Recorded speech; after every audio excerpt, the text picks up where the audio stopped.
Você já se deparou com perguntas que desafiam sua fé?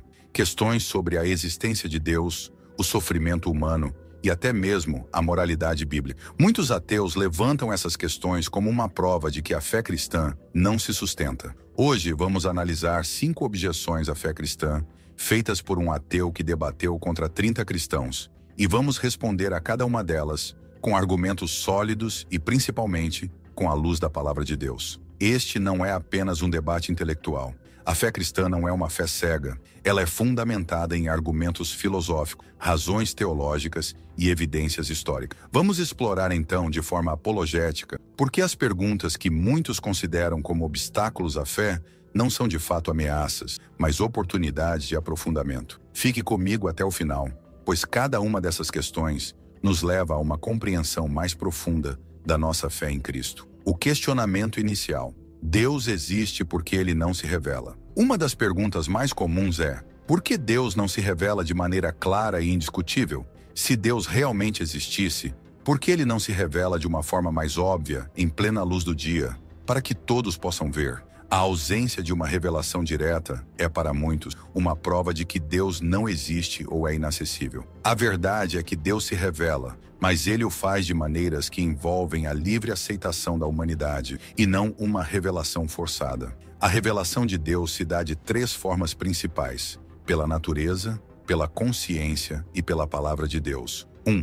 Pela natureza. A complexidade do universo e da biologia humana apontam para um Criador inteligente. Como observa o filósofo e teólogo William Paley na obra Natural Theology, a estrutura intricada do relógio revela a existência de um relojoeiro. O design inteligente no corpo humano, como a precisão do sistema circulatório, a complexidade do cérebro humano e o funcionamento detalhado do DNA, são evidências que não podem ser explicadas sem um designer. Biologicamente, a complexidade irreduzível do corpo humano e do universo faz com que a ideia de um Criador racional e pessoal seja não apenas plausível, mas quase inevitável. Segundo, pela consciência. Deus se revela também através da consciência humana. C.S. Lewis, no livro O Problema do Sofrimento, aponta que a moralidade objetiva que todos nós experimentamos não é uma invenção humana, mas uma evidência de um ser moral que nos criou.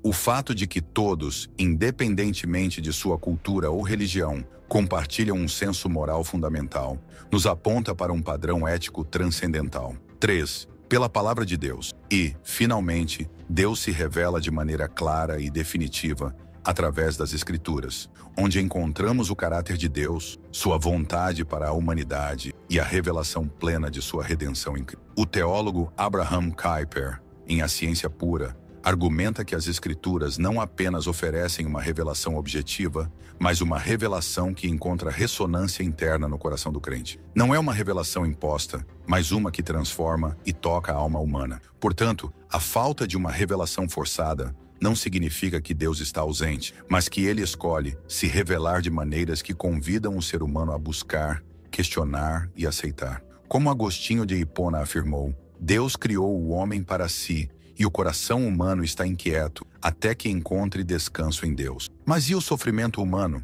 Se Deus existe e se revela por meio da criação, por que ele permite que tanto sofrimento aconteça no mundo? Será que isso não é uma contradição direta à ideia de um Deus benevolente? Vamos falar sobre isso no próximo bloco. Sofrimento humano e a existência de Deus. Se Deus é todo-poderoso e benevolente, como podemos conciliar a existência do sofrimento humano com a ideia de um Deus bom?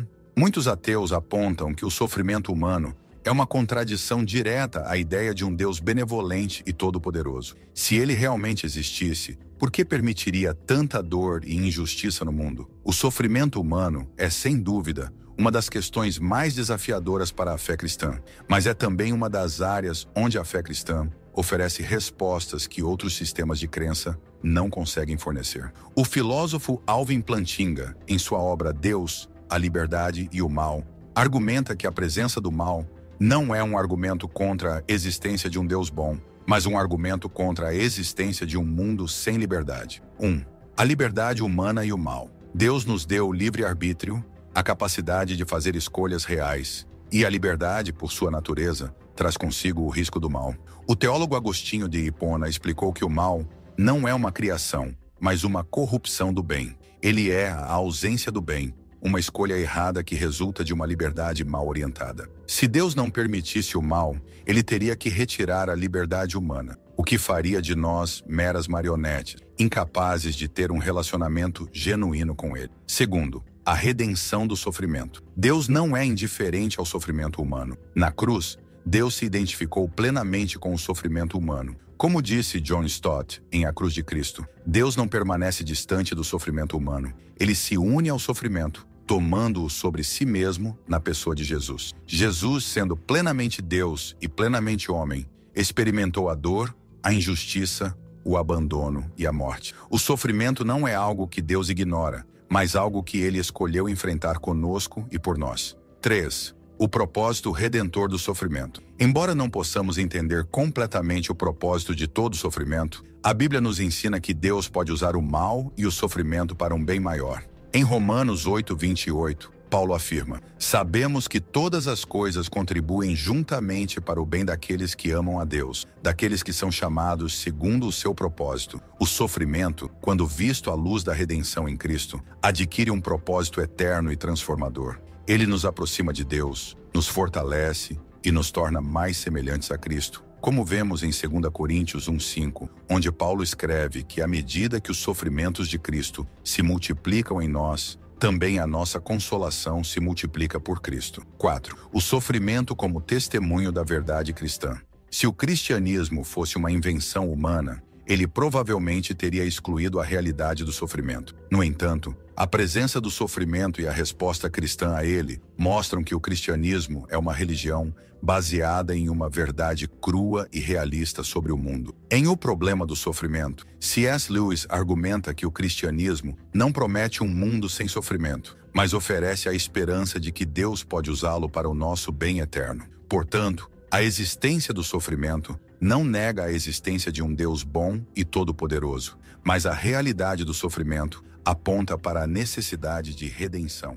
Deus, em sua soberania e amor, usa o sofrimento para nos moldar e nos aproximar dele. Mas o que dizer sobre a evidência de Deus? Se Deus realmente existe, por que a evidência de sua existência não é mais clara, mais concreta, mais inegável? No próximo bloco vamos explorar esse questionamento. Questão apresentada: se Deus existe, por que a evidência de sua existência não é mais clara, mais concreta e mais inegável? A falta de provas objetivas é, para muitos, uma razão para duvidar da existência de Deus. Se ele fosse real, por que não há uma evidência universal e irrefutável de sua presença? Resposta apologética e teológica. A falta de evidências óbvias da existência de Deus é frequentemente vista como um obstáculo à fé. Mas essa expectativa de uma prova irrefutável não está em consonância com a maneira como Deus escolheu se revelar ao mundo. O filósofo Thomas Aquinas, em sua Suma Teológica, explica que a razão humana pode perceber a existência de Deus através de suas obras, mas o conhecimento pleno de Deus vai além da razão humana e é acessível pela fé. 1. Deus se revela de forma gradual. A ideia de que a evidência de Deus deve ser completamente clara e irrefutável é um equívoco. Como Deus é infinito e nós somos finitos, é natural que sua revelação seja gradual. C.S. Lewis, em Cristianismo Puro e Simples, escreve que Deus, em sua sabedoria, escolheu não se revelar a todos de maneira óbvia e indisputável, porque Ele quer que nos aproximemos dele de livre vontade e não por imposição. Deus deseja um relacionamento baseado na fé, não em uma força irrefutável que neutralize a liberdade humana. 2. A evidência está à vista, mas exige percepção. A evidência de Deus não é invisível, ela está por toda parte. Como o teólogo William Lane Craig argumenta em O Caso de Deus, a Ordem do Universo, a complexidade do design biológico e a matemática que rege a física são indícios claros de uma mente criativa por trás do cosmos. A própria existência do cosmos e as leis da física são, em si mesmas, um testemunho da presença de um Criador.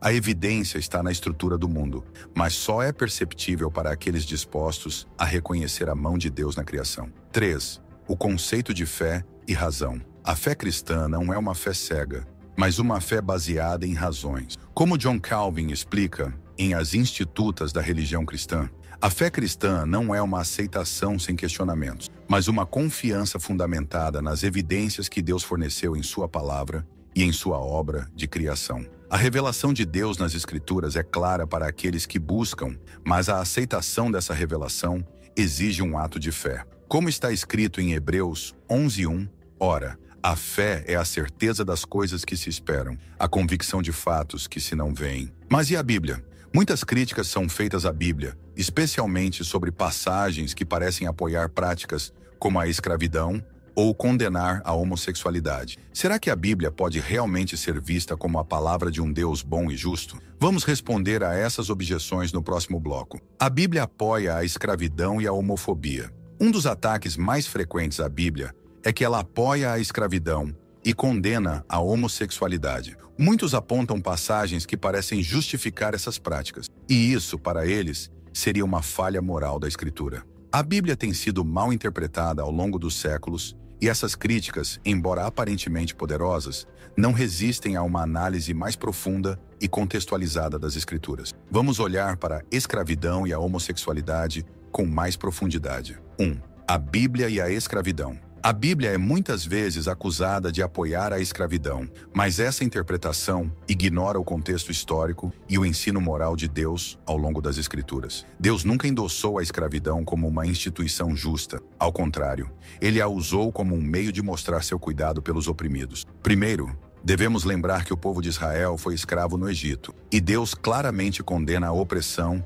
e a exploração do povo de Deus. Em Êxodo 3, 7-8, Deus diz: Eu vi a aflição do meu povo no Egito e ouvi o seu clamor, pois conheço as suas dores. Deus, ao libertar Israel da escravidão, estabeleceu um princípio de liberdade que se refletiria em seus mandamentos. No Antigo Testamento, as leis que tratam da escravidão eram revolucionárias para a época. Em Deuteronômio 24, 14-15, Deus proíbe a opressão dos servos, dizendo: Não oprimirás o empregado pobre e necessitado, dar-lhe-ás o seu salário no mesmo dia. Isso já era um avanço em uma sociedade que vivia em condições muito diferentes das nossas. Em Levítico 25, 39-41, Deus ainda diz que o escravo hebreu deve ser libertado após 6 anos de serviço, refletindo um princípio de libertação e dignidade. Na carta de Paulo a Filemon, vemos o apóstolo instruindo Filemon a aceitar Onésimo, um escravo fugitivo, não mais como escravo,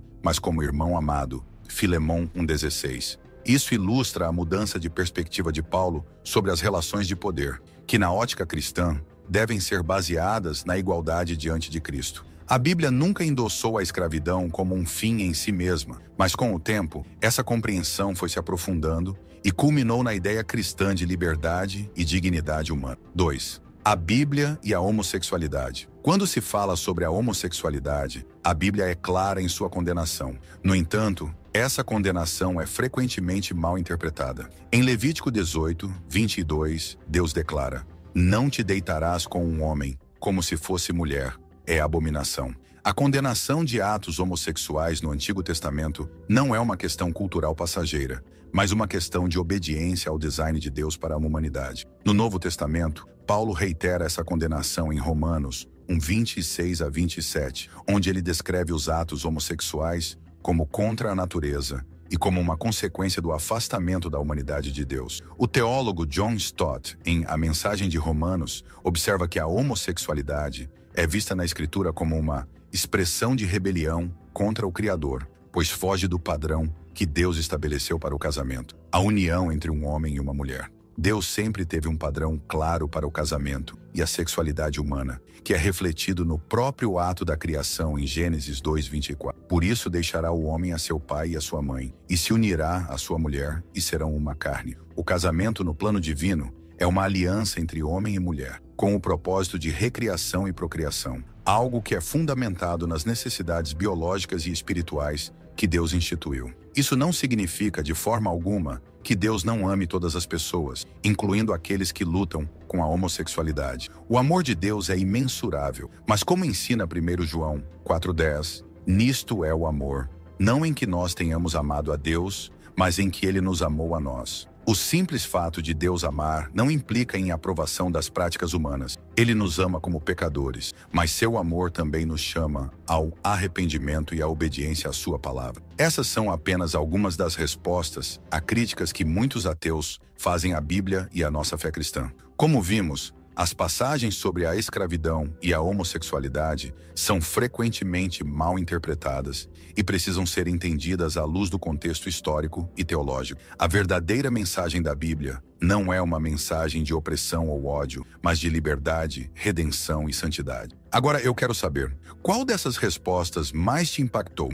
E você, discorda de alguma delas? Comenta aqui embaixo. Vamos construir uma comunidade saudável de debate e discussão sobre as Escrituras. Se o vídeo receber bastante engajamento, curtidas e inscrições, teremos a parte 2, onde vamos continuar a responder aos questionamentos dos ateus. Então, não perca a oportunidade de contribuir para esse debate e fortalecer sua fé. O meu muito obrigado e até o próximo vídeo.